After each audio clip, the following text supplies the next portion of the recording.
இது இயேசு கிறிஸ்துவுக்குள் பிரியமானவர்களே, இந்த நிமிட நட்சத்திரக்கு இயேசுவின் நாமத்தில் நான் உன்னை அன்போடு அழைக்கிறேன். இந்த நாட்களில் கொடுக்கப்பட்ட இறைச்செய்தி யோனாவின் நூல் 3ஆம் அதிகாரம் 1 முதல் 5 மீண்டும் 10. குறிப்பாக இந்த பகுதியிலே ஆண்டவர் கடவுள் மனம் மாறுகிறார், கடவுளும் மனம் மாறுவார். அதான் நமக்கு சொல்ல போனா கடவுளும் மனம் மாறுவார். எப்பொழுது மனிதன் மனம் மாறுகின்ற பொழுது கடவுள் மனம் மாறுவார்.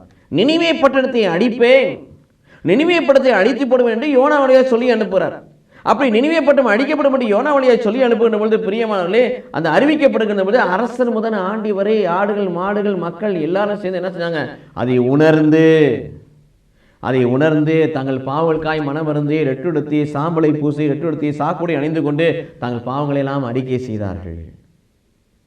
அவர்கள் பாவங்களின் நிமித்தம் அவர்களை அடிப்பேன் என்று ஆண்டவர் சொன்னார். அவர்களோ இந்த வார்த்தையை கேட்ட பிறகு தாங்கள் செய்த பாவங்களுக்காக மனம் வருந்தினார்கள், மன்னிப்பு கேட்டார்கள். ஆகவே மனம் வருந்தி மன்னிப்பு கேட்டு மனம் திருந்தியபடினாலே அடிப்பேன் என்று சொன்ன வார்த்தையை அவர்களிருந்து ஆண்டவர் நீக்கிவிட்டார். அங்கே வாசிக்கிற பிரியமானவர்களே, அவர்கள் தீய வழிகள் என்ற சொன்னதுக்கு அப்புறம் யோனா சொன்னதுக்கு அப்புறம் யோனா வழியாக இறைவாக்கு உரைக்கப்பட்டதுக்கு அப்புறம் அவர்கள் தீய வழிகள் என்று விலகியதை யார் கண்டு? கடவுள் கண்டு தம் மனத்தை மாற்றிக்கொண்டார். தாம் அவர்கள் மீது அனுப்புவதாக சொல்லியிருந்த தண்டனையை அனுப்பவில்லை. இன்னைக்கு இந்த சத்தம் பூமிக்கு வந்து கொண்டிருக்கிறது. மனம் திரும்புங்கள், மனம் மாறுங்கள், தீமையை விட்டு விலகுங்கள், பாவத்தை விட்டு விலகுங்கள், பரிசுத்தமாக இருங்கள், உண்மையாக இருங்கள், நீதியாக இருங்கள். திருவழிபாடு கடைசியில் சொல்லி முடிப்பார். நீதியாக இருக்கணும், நீதியாக இருக்கட்டும், உண்மையாக இருக்கணும், உண்மையாக இருக்கட்டும், பரிசுத்தமாக இருக்கட்டும், பரிசுத்தமாக இருக்கட்டும், அசுத்தமாக இருக்கணும், அசுத்தமாக இருக்கணும்னு சொல்லுவார். அப்போ ஒரு வகையில் பிரியமான கடைசி காலத்தில் வாழ்ந்து கொடுக்கணும். இன்றும் பலவிதமான நிலையிலே நமக்கு அது திருச்சுவையான இந்த கூக்குரல் நமக்கு கொடுத்து கொண்டே இருக்கிறது, மனம் மாற வேண்டும் என்று சொல்லி.